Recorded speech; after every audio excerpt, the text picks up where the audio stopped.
Tadekam smaramasthadekam bhajamaha Tadekam jagat sakshi rupam namamaha Sadekam nidhanam niralambamisham Bhavam bodhipotam sharanyam vrajamaha Om Shanti Shanti Shanti.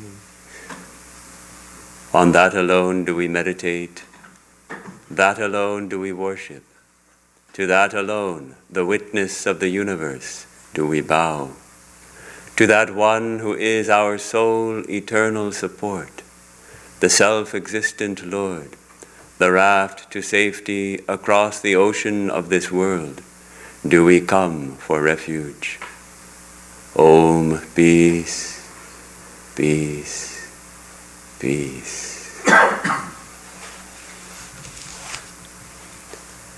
Good morning to all of you on this holy day, every day being a holy day.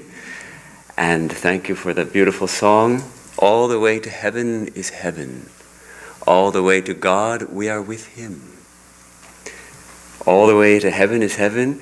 If we stand up, if we get out, He is always there when a heart is given. If we go out, He comes in. If we go out, He comes in. How beautiful. That's enough, really. If we can put that much into practice. So the topic this morning is the diamond heart. And apparently it was a kind of mysterious topic because two people thought I was speaking on Buddhism. There's a famous sutra called the Diamond Sutra, so maybe that was why. And then one of our monks thought I was speaking on Sri Ramakrishna. And of course, in some way, we're always speaking on Sri Ramakrishna. But why? There's the beautiful line in our evening prayer, "Thou whom the cosmos wears a diamond at its heart." Swami Vivekananda describes Sri Ramakrishna as a diamond within the heart of the cosmos. And in a sense, we are talking about that, but not exactly. What I mean is that in the heart of our own personal cosmos, there is a diamond. There is a diamond deep within ourselves. And the whole task of spiritual life is, in a sense, to discover that diamond, to uncover it, and then to polish it, to cut it, and to keep it set in its perfect setting. And what started me thinking on this topic was actually our annual members meeting, which took place in April. I think many of you were here, and the members meeting is a long, I shouldn't say ordeal. It's a nice coming together, but we hear reports from all our centers on the activities of the centers and what all the monks and nuns are doing and all the classes. And here we have so many classes, so many activities, and this Swami went there and that nun did this, and we had painted the temple, or all these activities. And it's easy to forget when we start thinking about all those things that that's not the point. The point is not how many classes we have, how many books we read, how many people come to our talks, and those are all just on the surface. The point of it all is to know who we really are, to discover that infinite fount of joy which lies deep within us. To know that when we go out, God comes in, and we attain union with the divine. That's the whole point, not all these externals. And so I somehow thought of this beautiful image of the heart as a diamond. And so this is what I would like to present before you today as a fitting symbol for our spiritual life. And let me talk about why I feel it's such a fitting symbol. First of all, what is a diamond? It's an utterly pure substance. It is completely pure carbon, and carbon alone, nothing but carbon. And so as our true nature is pure consciousness, unadulterated by anything. It's not mixed, it's just pure me. That diamond is also pure. And it's hard. A diamond is extremely hard. It's the hardest substance there is in this world, naturally occurring at least. And it cannot be scratched or cut by anything except another diamond. So just like that, our true self is indestructible. We often feel like there's so many dangers in life, and we get wounded by so many things. But our true self is indestructible. It cannot be cut. It cannot be burnt. It cannot be wet. It cannot be dried, says Sri Krishna in the Gita. So, like this, it doesn't react with any other substances. We react to so many things, don't we? But the diamond, that which we can envision as our true self, it doesn't react to anything. You can put it in acid, or you can put it in a base, or it doesn't react. And a diamond transmits light. It is entirely translucent. The light, the infinite light of the divine, shines through us. And the more we can polish our diamond, the more we can clean it, the more that light will be transmitted to all. And it becomes stunningly beautiful. Now, the interesting thing about a diamond is that it is made of carbon. What do we usually think of when we think of carbon? We think of, you're right, we think of something dirty. We think of coal, or you take a candle, and if a candle is flickering up against something like a little plate of glass or a spoon, you hold the spoon, and like as when we were kids, we'd put our spoon in the candles at the table, the dinner table, and it gets all black. That's carbon. That's pure carbon right there. It's black, and it's dirty, and it gets everywhere. Sri Ramakrishna said, if you go into a room filled with soot, no matter how careful you are, you're going to get a little on your clothes. So like that, in this world, we seem to get somehow dirty. But when that same carbon is subjected deep under the earth, 100 miles down, to intense temperature and pressure, something happens. It transforms. It takes a different crystal structure. It forms a diamond cubic crystal structure, and it becomes a diamond. Then it's brought up from deep within the earth by magma, by molten rock, and brought to the surface where people look for them. So then, of course, it's made into a gem, which is an extensive process of cutting and grinding, and we're going to get into that a little more. But this idea of a diamond heart, actually, it's a twofold example, because on the one hand, it represents our true self, which is indestructible, which is shining with the light of the Atman. And at the same time, it's also a model of, I'll come to that too, of our character, of what we work on most in spiritual life. When we're talking about the heart, of course, we're not talking about the physical organ. There is the most important organ in this physical system is an organ of muscle in the left cavity of the chest, which pumps blood throughout the body, and it's an essential organ. We're not talking about the physical heart. Close to the physical heart, in that area, in that general region, is something we call the emotional heart, where we feel the emotions.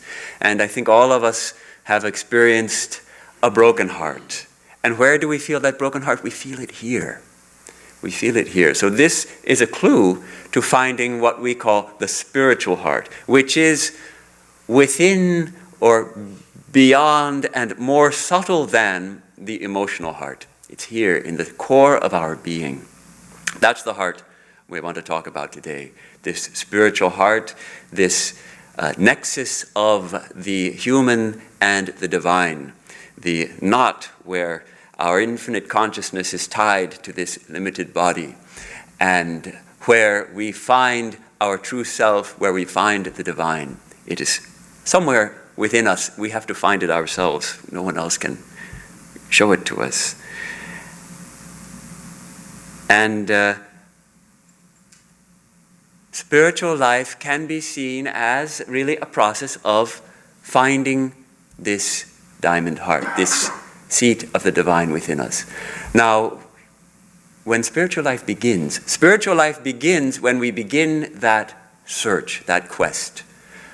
Most people are not here at the Vedanta Society or at some other house of worship on Sunday morning. Most people are sleeping in or maybe watching some sports game on television and enjoying breakfast in bed maybe if they're lucky. And yet here we are. Why? Why are we here? Because we understand that the world as it is, ordinary life, is lacking without something more. We feel there must be more to life than just the ordinary round of smiles and tears. And there is. And when we start to intuit that there is something within me that is beyond all our likes and dislikes and troubles and joy, little joys, then we start to seek. And that's when spiritual life begins. And this seeking, we begin to, just as the diamond miners have to uncover the diamond first, we begin to realize that there is something sacred within us. And then, what do we need to do? One way of envisioning it is to that we need to completely re-envision who we ourselves are. Most people identify, if you ask, who are you? What will people say? Well, they'll give their name. What, as Swami Sridharananda so aptly puts it, we give our passport identity. Well, I have a name. I have a face. See, here's my picture and my passport. There's a number in the passport. I have a social security number. I live at a certain place. Here's my address. I went to college and I got a certain degree and I studied a certain field and I have a career in a certain field of work. And these are all what we identify as, well, that's who I am. And I have a family. I have a husband or wife and children. And this is the body and all that is connected with it. This is what we think of as ourselves. Our body, the clothes we put on it, the makeup we put on it, all those things. That's who we are. Our whole locus of identity is connected with this. And that has to change. In spiritual life, we start to recognize that is merely a changing flux. The body is constantly changing. Even our mind, our emotions are constantly changing. Our likes and dislikes are changing. All of that will be torn from us at death. Nothing we can take with us.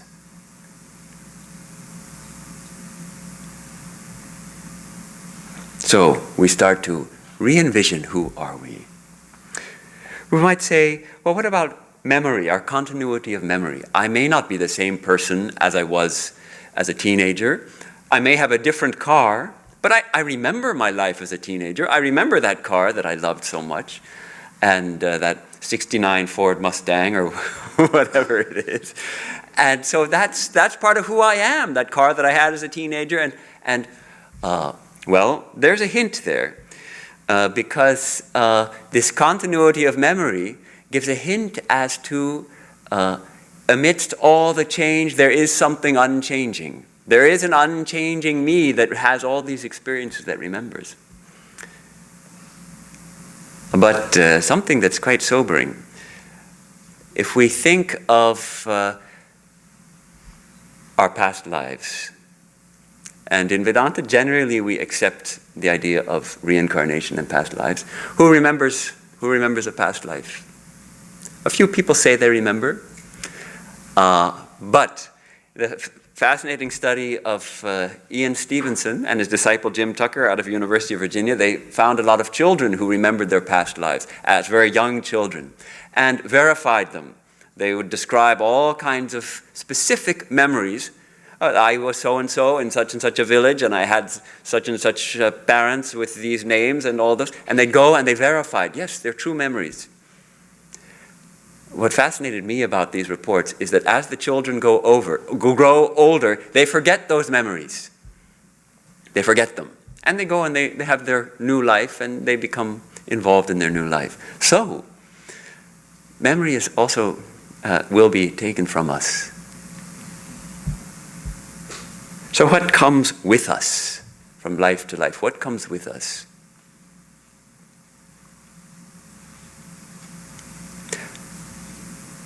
Our tendencies, our certain likes and dislikes. We call them samskaras in Sanskrit. The term samskara, it's inherent tendency, we can say. It is these samskaras that form our character. And it's fascinating. I was looking up the dictionary meaning this morning, and it turns out that one of the meanings, in fact, the first dictionary meaning of samskara is making perfect, refining, polishing. So, though usually we use it as a philosophical term to indicate these tendencies. How are these tendencies formed? Swami Vivekananda explains it very beautifully. Let me read a little portion. Samskara can be translated very nearly by inherent tendency. Using the simile of a lake for the mind, every ripple, every wave that arises in the mind, when it subsides, does not die out entirely, but leaves a mark and a future possibility of that wave coming out again. This mark, with the possibility of the wave reappearing, is what is called samskara.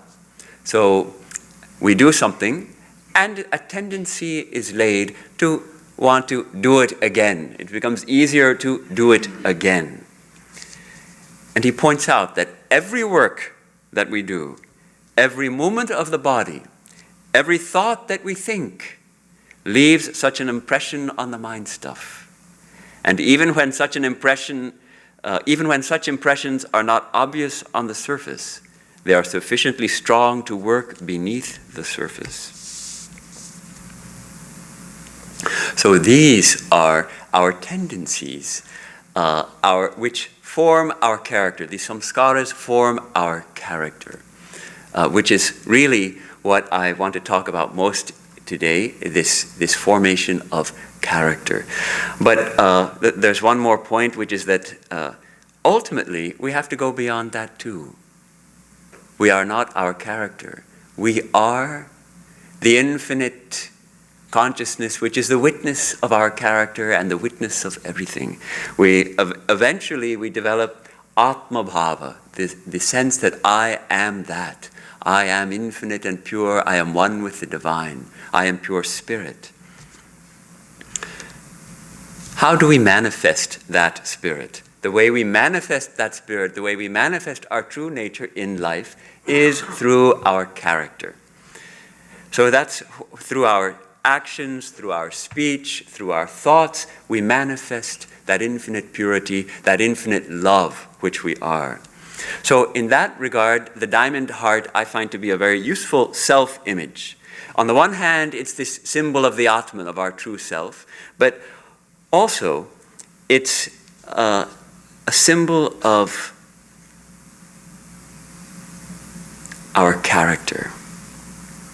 It is both the Jivatman and the Paramatman, we can say. The immortal self, which is infinite and all-pervading, and the individual soul, which comes again and again. It's hard enough to cut through anything. Our character, when it becomes a diamond character, a diamond heart, hard enough to cut through all the difficulties in life, unaffected by praise and blame and all the difficulties we face. Wait, says Swami Vivekananda, he says, wait, money does not pay, nor fame, nor name, nor learning. It is love that pays. It is character that cleaves its way through adamantine walls of difficulties, and only a diamond can cleave through a diamond. So it is character that cleaves its way through adamantine walls of difficulties and love.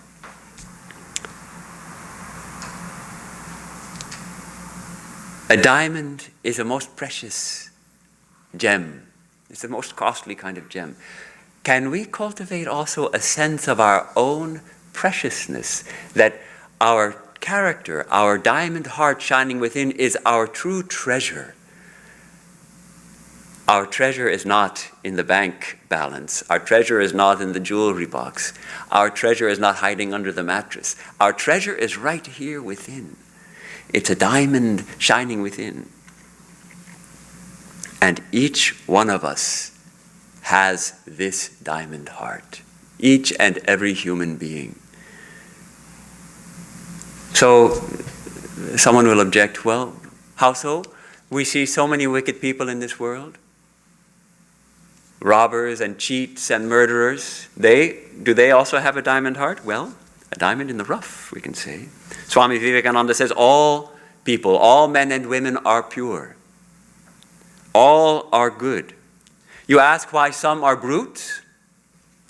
That person you call a brute is like a diamond in the dirt and the dust.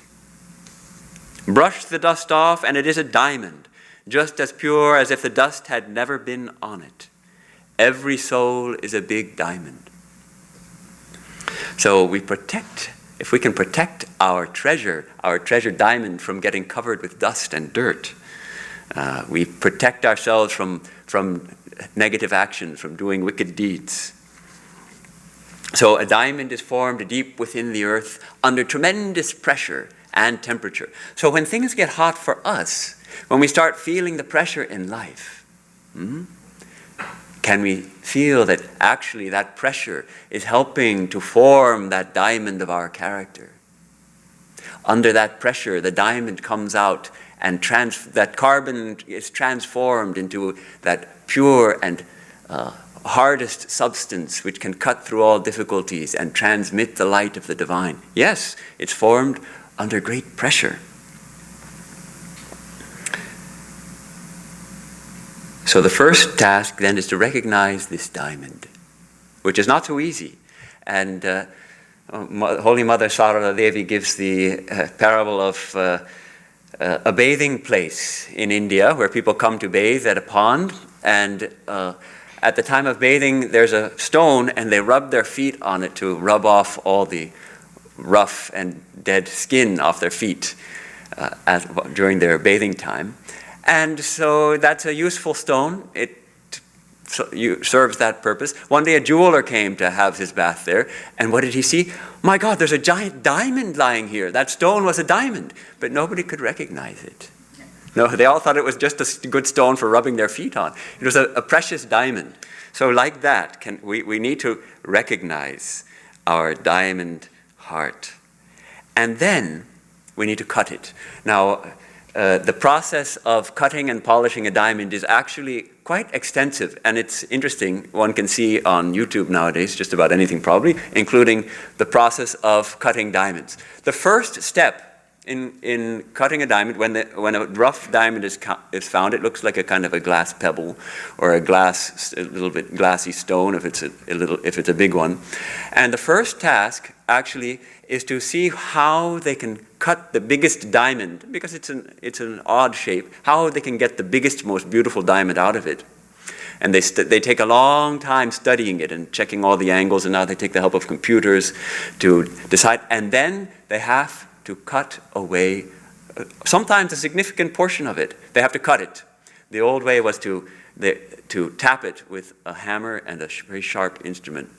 And with one blow, a diamond cutter might spend days and days deciding just where to place that point and how hard a blow to give. And then in one blow, and it's done. And it shatters, as it were, it cleaves, as it were, into two pieces. So it turns out that in spiritual life, sometimes there may be some aspect of our character which is really a genuine defect and an obstacle. And if we can recognize that, then we have to do this work of cleaving that diamond and just removing it. It's not so easy to do, perhaps, as to say. But this is something at least to think about, that the parallels between diamond cutting and our spiritual life. Yes, we need to cut the diamond, So this initial cutting, this initial shaping of the diamond is the first step. And then the diamond cutters go on. Actually, all the facets are cut using a grinding wheel and diamond dust. Since only diamond can cut diamond, so they use a grit made of diamond dust and a wheel, and they hold the diamond in a special holder of some kind on a lever, and they bring it down on the wheel, and they at just the right angle, and they grind it for about 2-3 seconds. And they bring it up, and they bring it up close to their eye, and they look at it and see how it is. And then they bring it down, they grind it some more, and they look at it. That's very interesting. In our spiritual life also, we need this introspection. We need to see how is our diamond coming along. Are we getting the angles just right? Each facet of that diamond needs to be cut and polished for the light to be beautifully transmitted.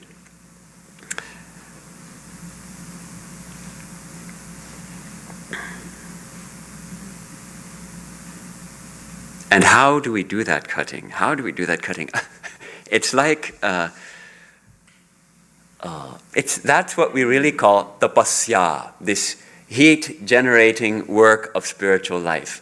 When we are faced with difficulties, rather than running away, we face them. When we have conflict with others, rather than running away, we see, well, what's the cause of this conflict? Maybe some of the cause of the conflict is some of the sharp edges in my personality. Maybe I need to wear those away a little bit. There used to be long back a little note hanging in the kitchen of our monastery here. I don't know who had put it up there. It was a saying from an old Zen master who said, well, the monks in a Zen Buddhist monastery are like little stones in a bag, in a cloth sack. Do you remember that stone? And monastic life is like taking that bag and shaking it. And all those stones keep knocking against each other. And what happens? All the sharp edges of those pebbles get knocked off, and the pebbles become round and smooth. So like that, monks living in a monastery, we keep knocking each other with all our sharp edges. And gradually, if we're doing it right, if we're paying attention, if we're watching ourselves, gradually we start to become rounded. We start to become smooth. Now, we don't have to join a monastery to do that. The family is maybe just an equally perfect cloth bag to be shaken around in, to get all our sharp edges knocked off. And then, of course, we polish the facets. We go on polishing.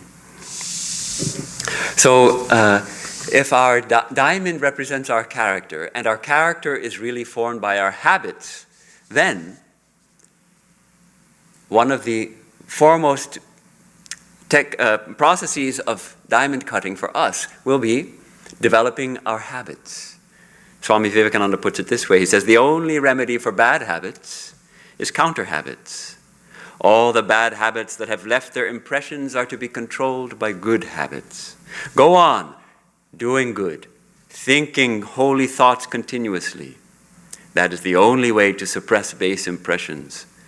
And never say anyone is hopeless, because that person only represents a character, a bundle of habits, which can be checked by new and better ones.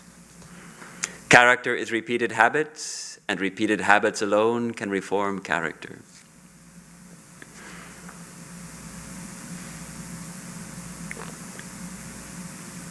There was that saying, sow a thought, reap an action.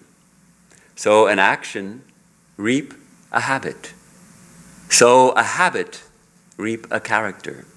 Sow a character, reap a destiny.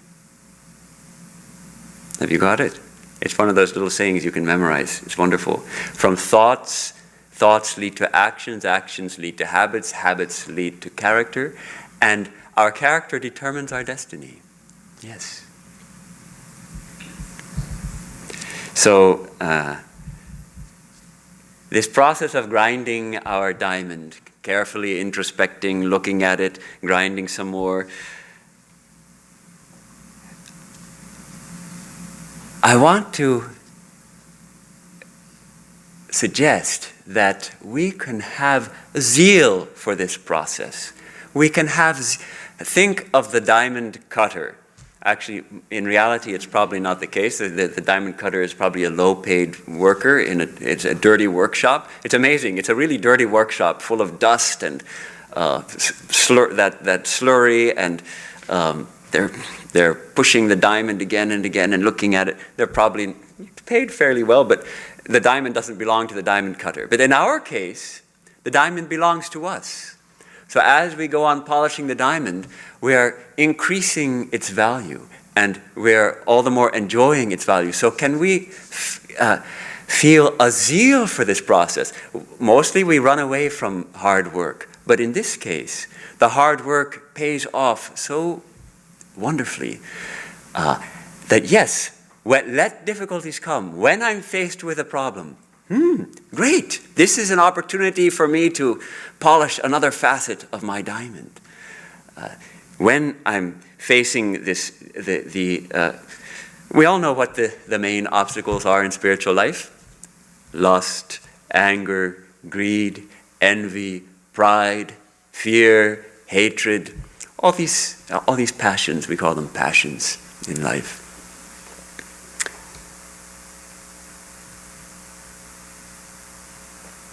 When we are faced with anger, we can choose to shout nasty words, or we can choose to stand back and work on inner forgiveness and then say some gentle words. That's polishing our diamond. When we're feeling envious of someone and we feel like somehow throwing a little pebble in their path, a little stone in their path, we can stand back and say, God bless them. They have been given their own good qualities. I have my own good qualities. We're polishing the diamond. When we pray for those who persecute us, we're polishing our diamond. Really, it boils down to, I think, are we doing things for our small self, our small little me, or are we doing things for our big me? Can we add love? Can we add love to everything we do?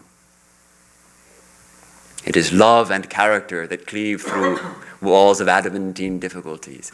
Love. When we love is unselfish. Lust is selfish. We can transform lust through love. Anger is also selfish. We can transform anger through love. We can transform fear through love. Greed is selfish. Greed means I want more than I need. Love says, I will take just as much as I need and let others who also need also be satisfied, also be filled. Rather than thinking thinking too much of my little self, which becomes pride, I develop humility, which loves all with the equal eye. Swami Vivekananda points out that first of all, a nice definition of humility that I very much like is not having a low opinion of oneself. Ordinarily, we think humility means, I am weak, I am poor, I am a sinner, perhaps. True humility is not having a low opinion of oneself. It is having no opinion of oneself. Not having any opinion of oneself, because why? We see that same divine in all beings. And we develop what Swami Vivekananda called same-sightedness. He would say, I do not believe in humility. I believe in same-sightedness, which is, in a sense, the same principle. Seeing the same divine in all, in myself and in others. So practicing that is polishing our diamond.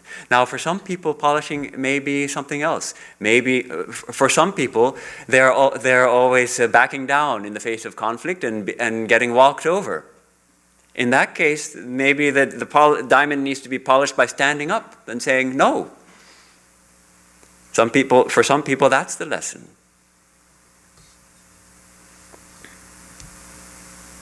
What is the purpose of work?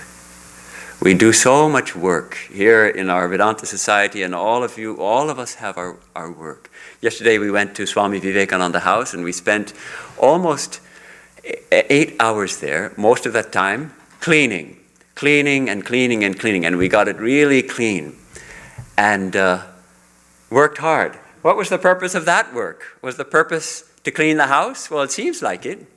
And mostly when we work, what's the purpose of our work? Well, we need to feed our families, we need to feed ourselves, we have our rent to pay, we have our health insurance, we need to set aside a little bit for the retirement. That must be the purpose of work. And maybe a little along the way, a little bit of name and fame, and do a little good to the world. Isn't that the purpose of work? Vedanta would say the real purpose of work is to polish our diamond, to cut our diamond, to polish our diamond. The real purpose of work is to perfect ourselves.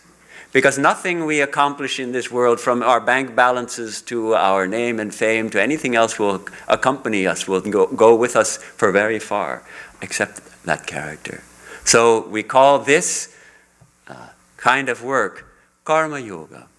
We call it karma yoga, when we turn our work into the process of diamond cutting and diamond polishing.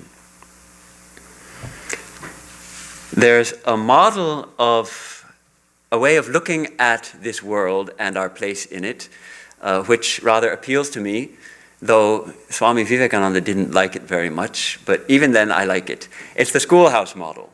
The model of that our life is like school, going to school, and we have our lessons to learn here, and we keep facing those lessons, and when we finish our lessons, we get out. I should mention about Swami Vivekananda. See, in Camp Taylor, Northern California, they were camping on retreat, and Miss Bell, one of Swamiji's students, spoke up one day after meditation in Miss Bell's tent. She remarked, "This world is an old schoolhouse where we come to learn our lessons." Swamiji said, "Who told you that?" Miss Bell couldn't remember. He said, "Well, I don't think so. I think this world is a circus ring in which we are the clowns tumbling." Miss Bell, "Why do we tumble, Swami?" Swamiji, "Because we like to tumble. When we get tired, we will quit." Okay, that's one model. It's the tumbling model, the clown tumbling model. The model of Leela, that this world is like a Leela and we are tumbling, we are playing. Who are we playing with? We're playing with God. We're playing with the Lord, and it's all fun, if we can see it that way. But I think this is also a useful model. And in Swamiji's letter to Francis Leggett, that famous letter when he starts out frankincense, "Dear frankincense," he writes, and this is interesting, "You will be pleased to know that I am also learning my lessons every day in patience and above all in sympathy." So here we find that Swamiji does support this schoolhouse model a little bit. He's learning. He was impatient. He had this message to deliver to the world, the world-redeeming message of the divinity of the soul. And he wanted to deliver it. So he had this great impatience. And he didn't have patience for the missionaries who opposed him so strongly. He didn't have patience so he would get impatient. So here "You will be pleased to know that I am learning my lessons in patience and above all in sympathy. I think I am beginning to see the divine even inside the high and mighty Anglo-Indians." I don't really know the context exactly. The Anglo-Indians were Indians who had some British ancestry, and because of that thought that they were superior to ordinary Indians and would call their true home as England, though they might never have been there. And they they had a real superiority complex, we can say, looking down on others, and that evidently would annoy even Swami Vivekananda. But he says, I think I'm beginning to see the divine even in them, even in such people. And that we also can do that because the divine is in all. We also can see the divine even in such people, even in all those, well, let's not go into that. Which people? He writes, I think I am slowly approaching to that state when I should be able to love the very devil himself, if there were any. If there were any. So, this is our task. And this schoolhouse model really fits in very closely with the karma reincarnation model.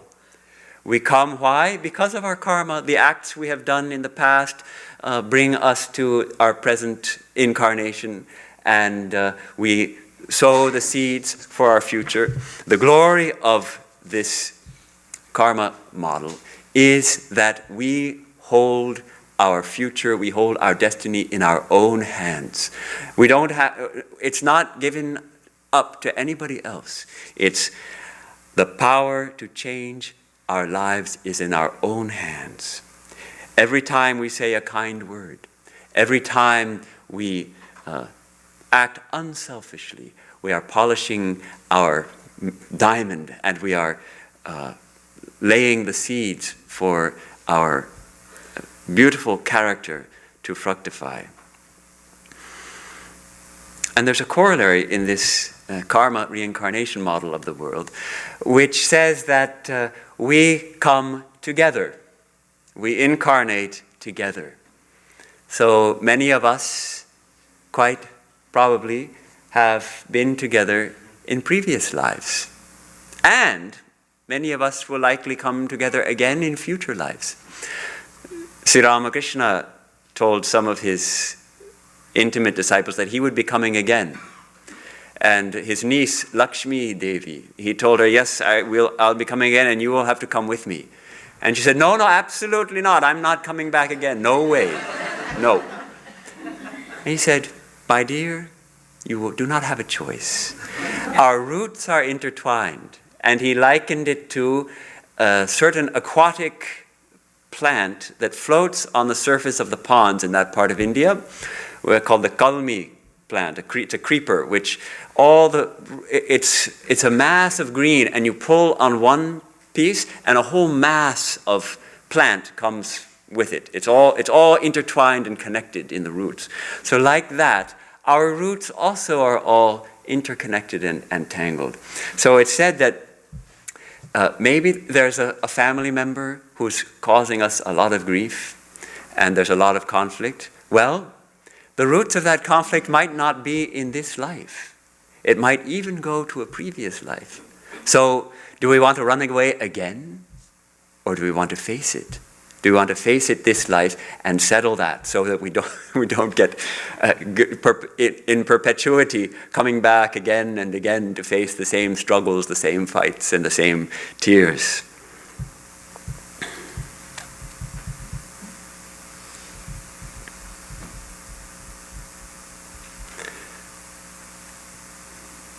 So let us learn our lessons in patience and sympathy and love. And learning these lessons, we'll be polishing that diamond of our character, that diamond of our heart, so that it transmits the light of the divine all the more beautifully.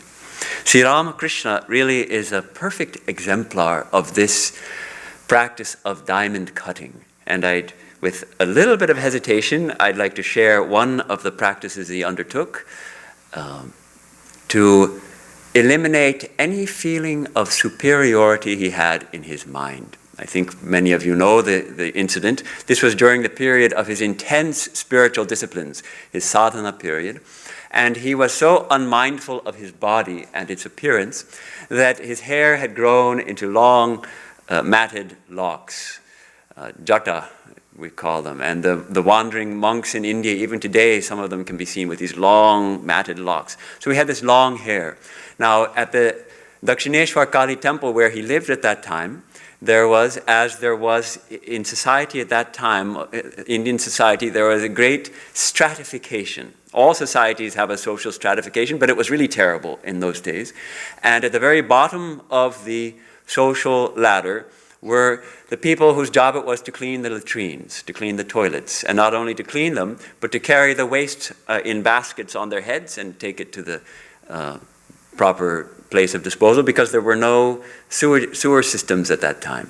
So that was the system, and it was a very unpleasant job, and those people were shunned by the rest of society. And Sri Ramakrishna himself came from the very top level of the social stratification ladder, whatever. The top of the ladder was Sri Ramakrishna, and he wanted to remove any feeling of superiority that he felt he might have over anyone. What did he do? He went at night, to the bathroom, the toilets of this family of bathroom cleaners, of toilet cleaners who lived at Dakshineshwar, because they were servicing all the toilets of the Dakshineshwar temple.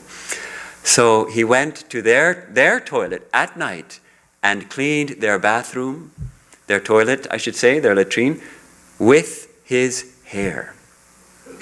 Now, it seems disgusting, and when I told this story in San Diego afterwards, someone suggested, that was really extreme. Some of the people thought that that you were suggesting that they should also be doing that. No, don't worry. We don't have to go that far. But see the determination which Sri Ramakrishna had. That's what I wanted to bring out with this story, is the determination he had to perfect his character. He was born in a very high-class family. He might have felt some slight sense of superiority. I'm from a high-class family. I'm better than these low people who are cleaning the toilets. But by doing so, by cleaning these toilets, he would have lost his status in society. Had anyone come to know of it, he would have been considered, he lost his status. And so he prayed at that time, let me not feel the least superiority to anyone. So this is his incredible practice. Now the diamond cutter's tools, what are the diamond cutter's main tools? Her tools are a grinding wheel and grinding dust, and a magnifying lens to check the progress of the grinding. So, and the grinding is done with ever more fine grit, starting with 5,000 grit and going to 15,000 and ending up, I think, at 90,000 grit. I don't know what those terms mean exactly, but ever finer grit. So likewise, in our spiritual life, we have to look constantly. We have to practice discernment. We call it viveka. We look at our life. Let us take a look. Let us make an honest assessment. How are we doing? And then go on grinding. Now, what tools do we have for this grinding? As I mentioned, or we've been talking about that, about changing our habits, about responding with love instead of anger. Another wonderful practice, a real powerful, perhaps the most powerful grit we have for polishing that diamond, is the holy name, the name of the divine. Sometimes we call it the mantra. Repeating the name of God. And as we repeat the name of God, there's that prayer that we chant here every morning. Chant the name of the Lord and His glory unceasingly, that the mirror of the heart may be wiped clean. It's a slightly different simile. Here, the heart is likened to a mirror, and we're wiping the heart clean. We can also call it that the diamond of the heart may be perfectly polished. That every facet may be perfectly cut.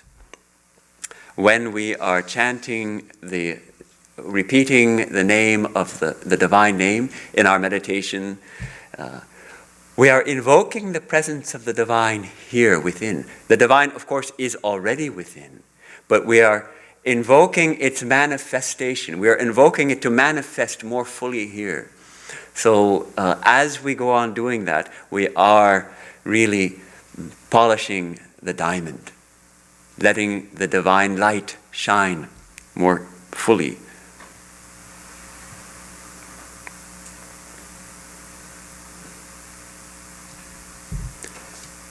I think I've told this before, but it's a relevant example. Swami Mahayogananda, many of us remember him. He was the previous head of the Vedanta Society from 1976 till he left the body in 2012. And I had the privilege to attend on him for about 6 months during the last year of his life. And one thing we learned at that time, which nobody knew really about him until that time, when we were in such intimate service with him. We were sleeping not in the room, but right in the next room, so that if he had any problem, we were there to help him with whatever he needed, was that in the night he would go to bed and he would sleep for a couple of hours. He didn't sleep well. Then he would get up and he would sit on the edge of his bed and he would take his mala, his beads for repeating the mantra, and he would sit on his bed and he would repeat his mantra for maybe half an hour or 45 minutes. And then he would go back to bed. And maybe again, after another hour or two, again he would get up and sit on the edge of his bed, and again he would repeat the mantra. At first I thought, well, that's really nice, that now that he can't sleep well, he uses the time at night when he can't sleep, he's lying awake, he uses it well by getting up and chanting the mantra. And then it struck me, what a foolish thing to say. We don't develop those kinds of habits when we're 90 years old, if we haven't developed them earlier. And then I realized that what we didn't know about him was that every night, for his whole life, Swami Swahanandaji was getting up in the middle of the night and repeating his mantra. This is polishing the diamond. It's this kind of dedication. And that's why when we were in his presence, we would feel like we're sitting next to a huge diamond, which is radiating the divine light. So this is what we also are called to do, to polish our diamond. Now I'll see if I can tie it back into the beginning, which is this diamond at the heart of the cosmos, which is the divine itself, which is the Lord. Sri Krishna says in the Bhagavad Gita, Mattaf parataram nanyat kinchidasti dhananjaya mai sarvamidam protam sutre manigana iva. He says, beyond me there is nothing. There is nothing that is beyond me, O Arjuna. On me, in me, is strung everything. Everything is strung on me as gems are strung on a thread. We make a thread, a necklace of gems, of diamonds maybe. Let's make a beautiful diamond necklace consisting of all the diamonds in the world, every single heart that shines in every human body in the world, and we string that with this magic thread, which is the Lord Himself. We are all strung on that infinite thread, which is the Lord, who Himself is the diamond at the heart of the cosmos. So as we go through our life, I hope that this offering today of the idea of a diamond heart may help us to feel that we are that diamond, that diamond who we are is reflecting the light of the divine wherever we go, that it's hard enough to cut through all the difficulties and yet also soft enough not to injure anyone, and that we recognize that that diamond which shines in me shines in every heart and shines at the heart of the cosmos, and that we shed that divine light wherever we go and become a blessing to the world. Om asato ma sadgamaya Tamaso ma jyotirgamaya mrityormamritangamaya aviravirma edhi rudrayate dakshinam mukham tena mam pahi nityam. Om Shanti Shanti Shanti. From the unreal, lead us to the real. From darkness, lead us unto light. From death, lead us to immortality. Reach us through and through ourself, and evermore protect us from ignorance by thy sweet, compassionate face. Om, peace, peace, peace.